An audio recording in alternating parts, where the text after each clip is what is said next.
Sobat Survivor, banyak dari Sobat Survivor yang bertanya, saya tidak punya kesempatan untuk mengikuti program transmigrasi.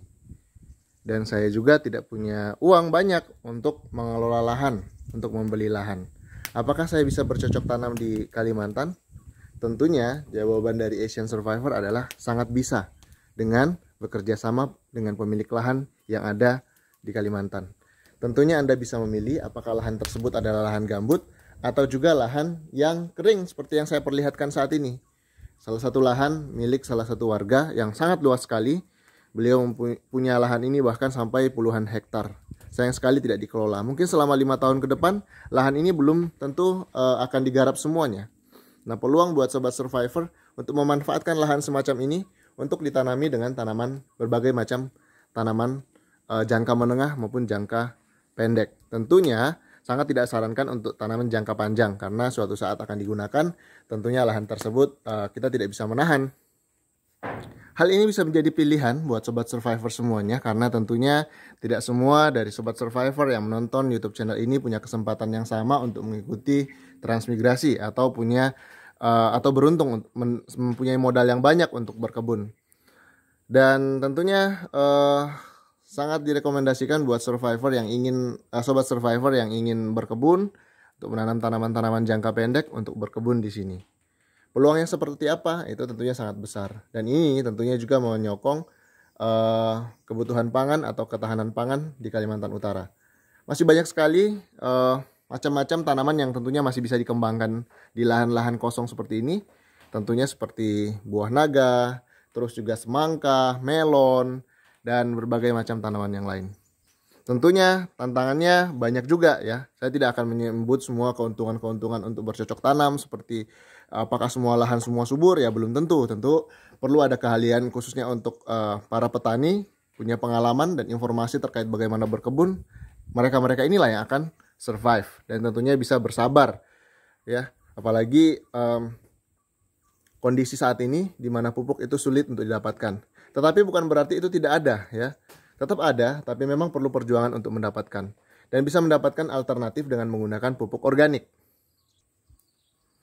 Pentingnya sharing ilmu atau berbagi pengetahuan terkait bagaimana berkebun itu sangat penting sekali.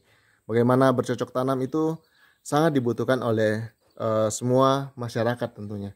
Dan tentunya ini penting sekali karena target pasar kita ke depan itu bukan hanya di tingkat lokal, bukan cuma di tingkat nasional. Tentunya kita juga mengejar bagaimana pasar kita itu bisa mencapai di tingkat internasional, ke luar negeri. Beberapa waktu yang lalu ketika saya memposting tentang buah lemon, ternyata itu sangat dihargai dengan harga yang cukup besar di negara-negara lain. Dan itu memungkinkan sekali buat kita semuanya untuk bisa memulai dari lahan yang bukan milik kita, yaitu lahan milik orang lain. Dan tentunya ketika menggunakan lahan milik orang lain, perlu juga untuk membangun komunikasi yang baik, terutama bagaimana pemeliharaan lahannya, terutama kira-kira berapa lama lahan tersebut kemudian akan digunakan. Pertanyaan sering muncul, apa risikonya kalau saya mengambil peluang tersebut? Risikonya tentunya juga banyak, mulai dari mungkin miskomunikasi dengan pemilik lahan dan sebagainya. Namun tentunya itu penting untuk perencanaan di awal-awal sehingga risiko-risiko tersebut bisa diminimalisir. Buat Anda yang mempunyai keilmuan dalam bertani, berkebun, kesempatan ini bisa diambil. Bukan hanya di Kalimantan Utara, bukan hanya di Kalimantan, di Sumatera, di Papua, di seluruh negeri ini kita bisa kembangkan pangsa pasarnya luas dan potensi untuk kita bisa menanam tanaman-tanaman yang bernilai ekonomi tinggi itu juga banyak. Salah satunya porang, nilam, dan juga berbagai macam tanaman lain. Kita sudah sangat tidak terbatas dalam mengakses ilmu pengetahuan terkait apa saja tanaman-tanaman yang laku di pasaran, dan itu masih sangat luas sekali. Tentunya didukung oleh pemerintah. Namun yang perlu kita lakukan adalah inisiatif pribadi dulu. Hal yang kita sesalkan adalah ketika kita belum memulai apa-apa, kita sudah mengeluh kepada pemerintah. Itu bukan hal yang baik dan itu bukan contoh yang baik. Kita bisa memulai mengambil action dari sekarang apa yang bisa kita lakukan khususnya untuk dunia pertanian. Video ini mungkin tidak sempurna dan masih banyak kurang, namun tentunya saya menantikan komentar Anda, hal-hal yang ingin Anda tanyakan secara teknis terkait mungkin lokasi-lokasi potensial yang ada di Kalimantan Utara ini.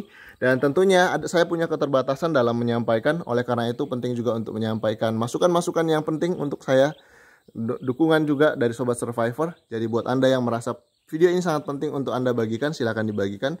Atau Anda ingin subscribe supaya mendapatkan informasi-informasi yang lebih, jangan lupa like, komen, dan subscribe YouTube channel Asian Survivor.